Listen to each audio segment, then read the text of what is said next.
શેઠ મારો પગાર વધારી દ્યો ને હવે. એટલે તારો પગાર મારે કેમ વધારે દેવો? એક તો ધંધો કઈ હાલતો નથી, ગ્રાહક કઈ આવતા નથી, કપડા કઈ વેચાતા નથી, અને લગ્નની સીઝન હાલે તો ગ્રાહક કઈ દુકાનમાં આવતો નથી. તારો પગાર હું કેમ વધારી દઉં? તો શેઠ હું તમને ગ્રાહક લાવીને આપું તો તમે મારો પગાર વધારી દીશો ને? હા તો વધારી દઈશ. હાલો કાંઈ વાંધો નહીં.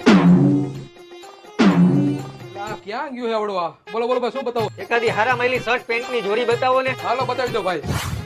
હાલો મારા દુકાનની 1 નંબર જોડી. શું છે આ જોડીનું? 1500 રૂપિયા ભાઈ. એટલા બધા થોડા હોય, કાંઈ ઓછા તો કરો. અરે કાંઈ વધારે નથી ભાઈ, બરોબર જ છે. શું હે ભાઈ આ જોડીનું? 1500 રૂપિયા. કેમ તને કેવું પડે મારે? અરે નો હોય ભાઈ, આટલો બધો સસ્તો ભાવ. અહીંયા બાજુની દુકાનમાં તો 2000 રૂપિયા લે આ જોડીના. અરે ભાઈ તમે આટલી બધી સસ્તી જોડી રાખો. એક કામ કરો, આ જોડી મને પેક કરી દો, પૈસા હું ગૂગલ પે કરી દઉં છું. હાલી ભાઈ જોડી. કરો આમાં ગૂગલ પે. હાલો ભાઈ થઈ ગયું. હાલો શેઠ હવે ઓકે ને? Okay okay. હવે તો મારો પગાર વધારી દીશો ને? વધારવાનો જોઈને કેટલો વધારી દીશો? 250 આપતો તો ને હવે થી એને 280 આપીશ.